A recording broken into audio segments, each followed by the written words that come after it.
¿Qué tal, amigos de Semanario N22? Mi nombre es Huemansin y quiero que nos acompañen en esta emisión dedicada a la Feria Internacional del Libro de Guadalajara.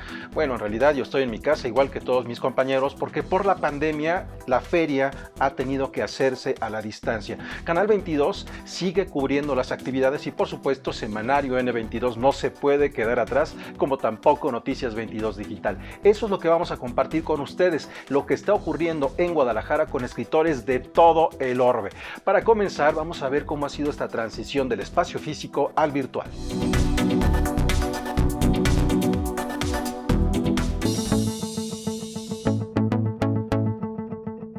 La FIL presencial requiere una serie de procesos en las distintas áreas de atención de la feria que tienen que ver con los lectores, los profesionales del libro, los propios autores, las editoriales, los académicos.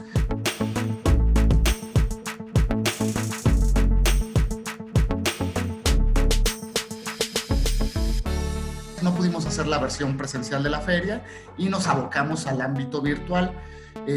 ¿A esto qué nos obligó? Pues nos obligó a desarrollar nuevos aprendizajes, habilidades y competencias, porque prácticamente lo que tuvimos que hacer, por ejemplo, con el área de contenidos es, en vez de pensar en salones físicos, tuvimos que pensar en salas virtuales, generando videos, producción casi televisiva, ¿no?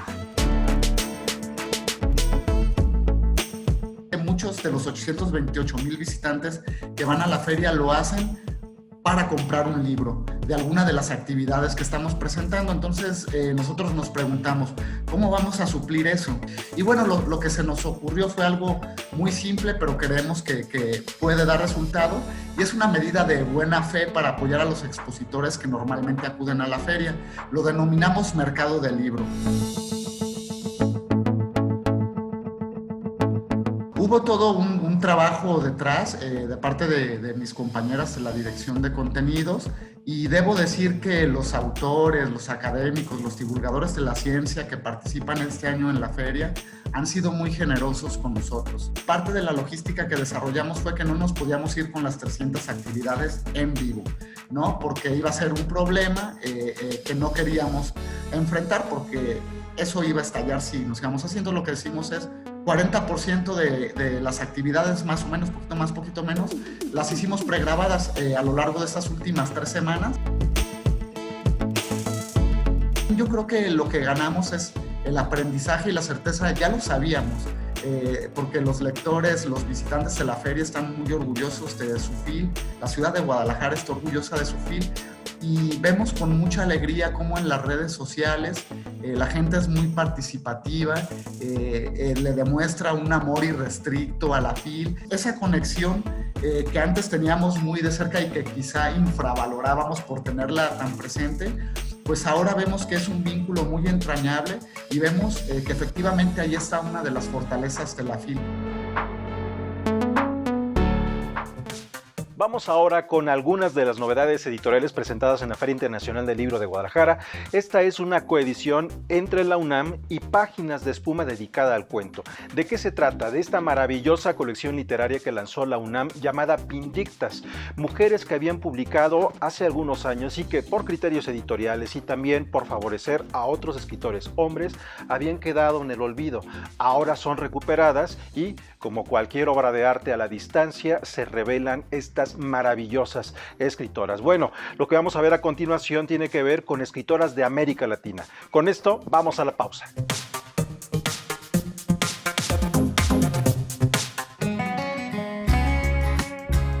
La colección Vindictas es un titánico ejercicio de memoria iniciado por Socorro Venegas, Jorge Volpi y Libros UNAM, para correr el velo patriarcal que omitió la obra de escritoras latinoamericanas del siglo XX. Escritoras exhumando escritoras, describió así la también autora María Fernanda Ampuero a esta labor de mapeo que ha construido al tiempo una red que hoy, con vindictas cuentistas latinoamericanas, cruza el Atlántico y estrecha lazos con el sello independiente madrileño Páginas de Espuma. Su editor, Juan Casamayor, y Socorro Venegas antologan esta última entrega. Descubrir escritoras que han permanecido al margen, que han permanecido silenciadas por condiciones machistas, por una mirada masculina que ha configurado un canon donde ellas han quedado fuera. De tal forma que se ha podido crear un corpus que lo que es sobre todo es lo que anuncia la cubierta, una puerta y una ventana abierta a poder leer de otra forma, a poder acceder a lo que hasta ahora estaba en silencio y estaba invisibilizado. Esta vindicación, como su nombre lo anuncia, lleva ya 7 novelas publicadas y ahora suma cuentistas como Magda Zavala, María Luisa Puga, Ilma Contreras, Mirta Yáñez, Mimi Díaz, Armonía Somers y Silda Cordoliani, nombres que ni siquiera figuran en aquello que se llamó el boom latinoamericano.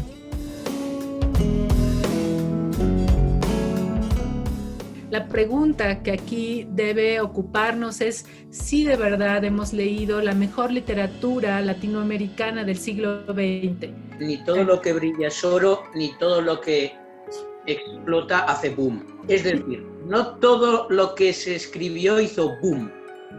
Lo que se trata no creo que sea de volver a hacer un boom, no me interesa, sino lo que me interesa es leer el 100% al menos del retrato literario de las décadas fundamentales del siglo XX, que en el fondo son las madres y las abuelas de las escritoras y los escritores que hay ahora y están invisibilizadas.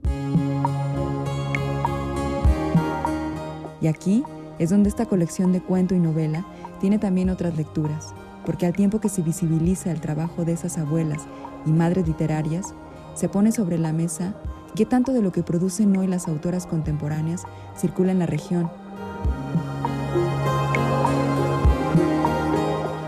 Que no venga nadie a hacer una antología titulada Vindictas 2, o sea, una antología, imagínate, que descubriera a los lectores, a Fernanda Melchor, a la propia Socorro, a Guadalupe Nettel, a Samantha Schweblin, a Mariana Enríquez, o sea, podríamos decir innumerables nombres. Y digo estos nombres a conciencia porque los nombres que hay en Vindictas son nombres así. Y siempre está allí la posibilidad del retroceso, siempre está allí la posibilidad de la borradura y la normalización de esa borradura. Pues no puede seguir siendo así. No es normal que vivamos a ciegas como si no existiera la mitad del planeta.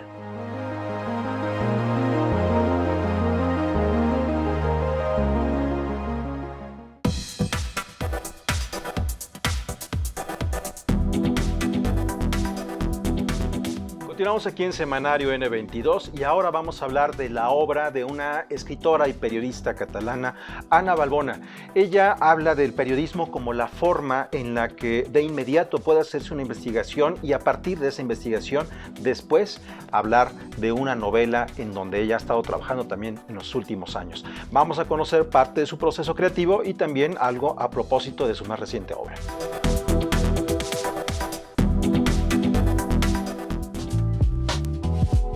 Periodista, escritora y crítica literaria, una mujer apasionada por las letras. Así es Ana Balbona. Siempre estuvo rodeada de historias y al crecer, su interés en transmitir cosas más allá de lo que se ve a simple vista se transformó en su eje de escritura. La literatura siempre me había gustado, me había interesado y me había interesado que me contaran historias, ¿no? Porque en mi casa, vengo de una familia trabajadora, humilde y entonces en mi casa no había biblioteca. Pero en cambio mi madre sí que nos compraba a mi hermano y a mí cuentos de pequeños y entonces mi abuela, pues ella me contaba muchas historias de antes, pero que parecían venidas de la antigüedad, ¿no? Y entonces supongo que todo eso hace que el hecho de contar historias, de querer escucharlas y de querer contarlas. Dentro de su trayectoria como escritora, ha publicado 2 poemarios y 2 novelas, por los cuales ha recibido múltiples reconocimientos. Pero, ¿cómo vincula el periodismo, la forma de llevar la realidad a la gente, con la escritura de ficción? Cada vez a mí me pasa más que también intentar escribir intentar escribir ficción es como desarrollar una investigación, ¿no? Mucha gente a la que he entrevistado me está contando cosas que veo que me van a funcionar para mi tercera novela, ¿no? Y entonces eso es como mágico, porque sí que, hombre, el cerebro separa perfectamente lo que va a ser el reportaje periodístico, aunque le quiero dar una forma pues algo más literaria y menos de redacción periodística pura y dura, y la novela la entiendo muy a menudo como una exploración, ¿no? de técnicas, de posibilidades de cómo contar una historia. El buscar conocer es lo que le ha ayudado a desarrollar nuevos caminos en la escritura. En No estoy aquí, Valbona construye una novela que retrata la vida de Mila, una joven que rememora su pasado y la educación arraigada por parte de sus padres, para tratar de entender su presente y ese miedo a repetir lo vivido con su hija por nacer. Mila pues opta por un camino que es algo camaleónico y ella lo reivindica porque reivindica una cierta posibilidad de transformación, ¿no? Hay gente que la ve como muy valiente, hay gente que la ve un poco dura, en el sentido de que por primera vez empieza a creer en sus posibilidades, por primera vez cree que es posible ir más allá de las fronteras marcadas o programadas para ella, ¿no? De la herencia que nos dan, qué es lo que finalmente tomamos y qué es lo que decidimos que no nos funciona o que no nos va bien. Y esta serie de pensamientos supongo que sí que son, digo yo, que son importantes tenerlos en algún momento de la vida y en ciertos momentos de un cruce de caminos. No estoy aquí es editado por Anagrama. Este año fue ganadora del 5º Premio Llibres Anagrama de Novela y formó parte de las actividades de la FIL Guadalajara 2020. Ahora vamos a conocer a una escritora, una gran escritora portuguesa. Ella es Lídia Jorge. Ha merecido el Premio FIL de Literatura en Lenguas Romance en esta ocasión en la FIL. Hace 2 años, cuando Portugal fue país invitado de honor, presentó en la FIL este libro editado en México, la maravillosa novela Los Memorables. Se la recomiendo mucho. Bueno, a continuación ella nos va a hablar de sus motivaciones, de la forma en la que escribe y cuál es el valor y el peso del arte, la literatura y las palabras. Con esta entrevista vamos a una pausa y al regresar tendremos a otros grandes escritores de la FIL.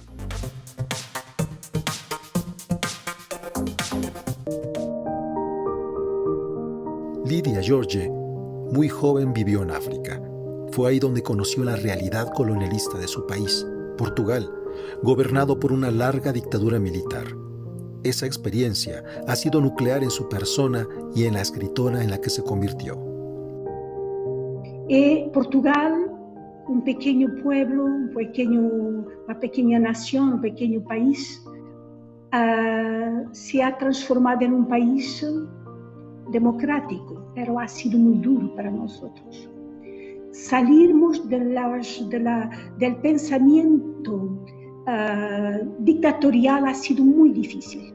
Entonces, eso me ha dado la idea, he comprendido lo que ha ocurrido en otros campos, como en la América del Sur, por ejemplo. La literatura para Lídia Jorge es un camino que permite un mundo más justo, y en ella se asume como una cronista de los tiempos que pasan. La historia habla de lo aséptico, habla de los grandes hechos, habla de las fechas importantes, pero no habla de los sentimientos personales. Es por eso que para nosotros es tan importante entrar por la pequeña puerta, exactamente como un perro.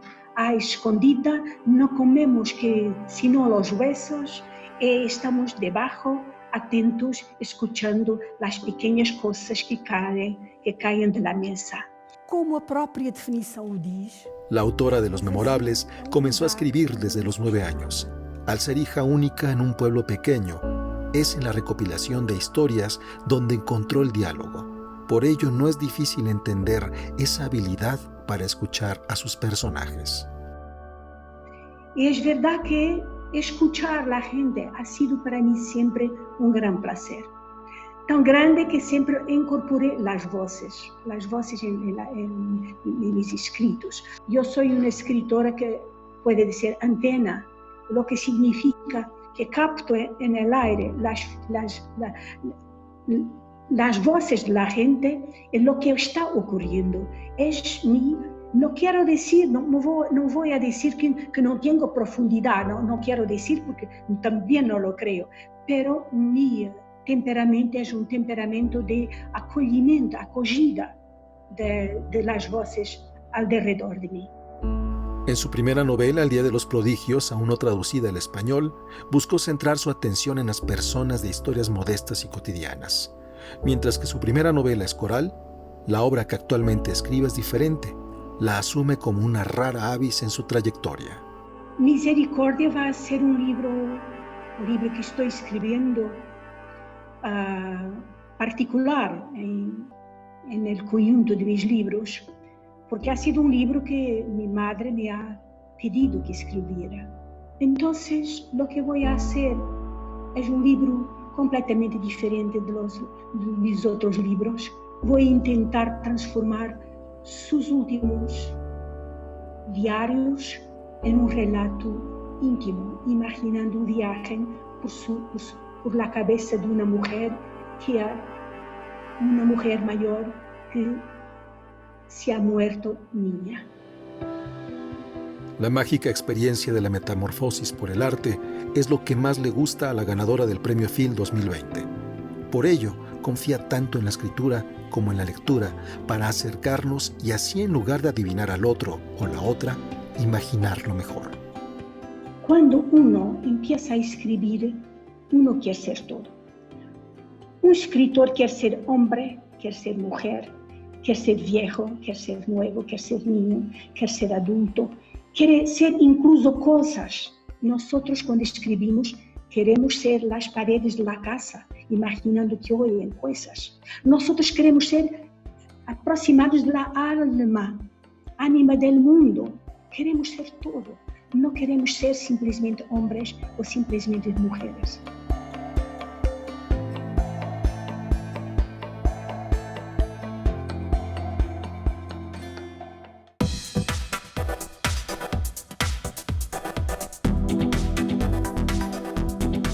Continuamos aquí en Semanario N22 y vamos ahora con escritores de otras latitudes.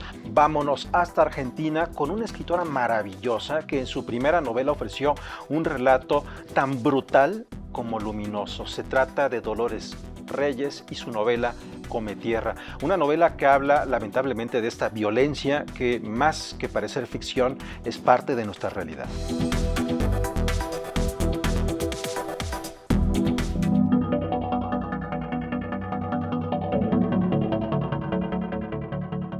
Come Tierra es una niña que tras el asesinato de su madre adquiere el don de encontrar a personas desaparecidas si traga un poco de tierra del último lugar donde fueron vistas. Se trata de una novela que, lamentablemente, retrata el dolor que muchos familiares, conocidos o amigos viven día tras día al no saber qué ha pasado con sus seres queridos, y quienes buscan de una y mil maneras conocer la verdad sobre su paradero.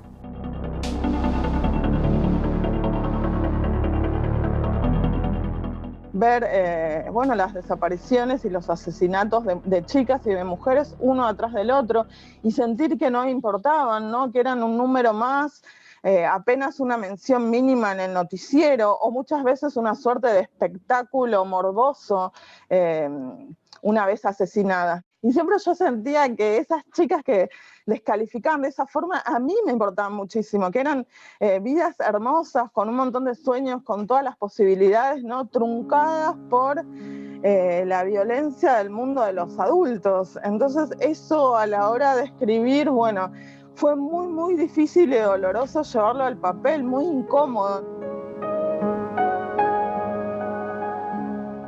Pero, ¿por qué hacer un personaje así? ¿Un personaje que sonaría como un milagro en una sociedad quebrantada por la violencia de género?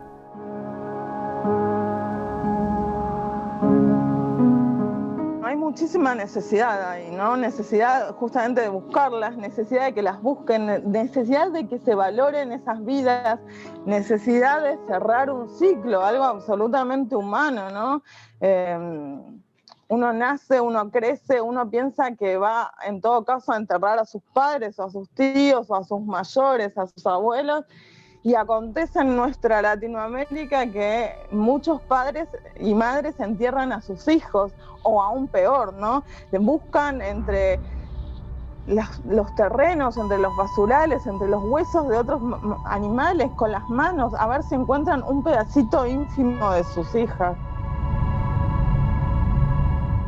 Por eso también el libro, cuando salió, generó que me llamasen y me escribiesen muchísimas personas preguntándome si la vidente existe, si yo la conozco, si les puedo pasar el dato o si yo soy yo misma, ¿no? Y detrás de ese pedido desesperado, bueno, está dando la idea de que los que tendrían que hacer esto, porque tienen la obligación y los recursos materiales del Estado para investigar, bueno, no están haciendo nada. Para poder contar una historia así, Dolores tuvo que ser acompañante de muchos familiares, los cuales sus seres queridos fueron víctimas de feminicidio. Pero, ¿cómo manejar toda esa información? Ella lo hizo a través de la escritura. A veces es muy difícil manejar los casos reales porque superan incluso en crueldad y en la variedad de las desgracias a las que nos lleva la violencia machista a los casos en cuestión que yo planteo en Cometierra, ¿no? Y yo trato de sacarlo direccionadamente, ¿no? Trato de que tenga una funcionalidad, como de alguna forma me permite hacer la escritura, ¿no? Que es sacudir al lector, que deje de mirar para el otro lado, deje de acostumbrarse a esto de una muerta cada tantas horas, como si fuese una estadística fría.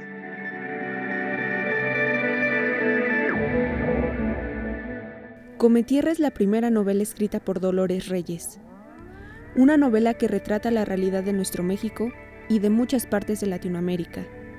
Ahora, este libro puede llegar a las manos de los lectores por medio de la editorial Sigilo. Me parece que estamos muy, muy cerca, ¿no? Y por eso tenemos este problema tan terrible en común. Formamos parte de sociedades que devoran y escupen, o sea, devoran cuerpos de mujeres y escupen los restos al azar, que niegan incluso, bueno, la identidad de esos cuerpos, el derecho absolutamente legítimo y fundamental de las familias de recuperar esos restos y poder despedirse, poder dar sepultura de acuerdo a los cultos. Así como para Dolores Reyes la cotidianidad ha marcado la forma en la que escribe, lo mismo ha pasado para Gonzalo Tavares, uno de los escritores más atractivos de Portugal si consideramos la forma en la que hace una mezcla de los géneros literarios para encontrar y descubrir qué es la literatura. De él, por fortuna, a través de Almadía y de Matadero, tenemos en México una cantidad enorme de sus libros. Él nos habla a continuación de cómo la pandemia primero produjo en él una columna y ahora lo que será un libro.